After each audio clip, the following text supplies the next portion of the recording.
The age of the uninformed trader is over. It should be over. There's so much information now. It's there. The next point, the buy the dip revolution.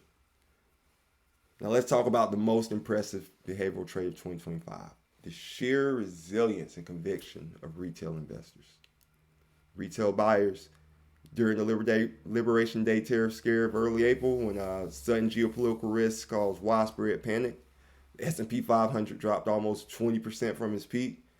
This prompted massive cautious fear and significant selling from institutional investors who were risk offloading.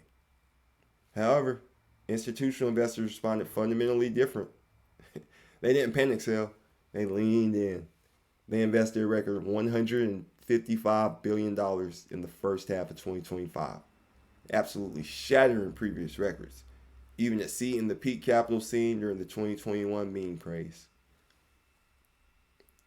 These aggressive retail buy the dip strategies didn't just help individual portfolios. They literally stabilized the entire market following the massive institutional sell-off. Retail became the backstop, a retail investor put. By late 2025, these actions had profound macro impact, contributing heavily to the S&P 500 reaching all-time new highs and record growth by September.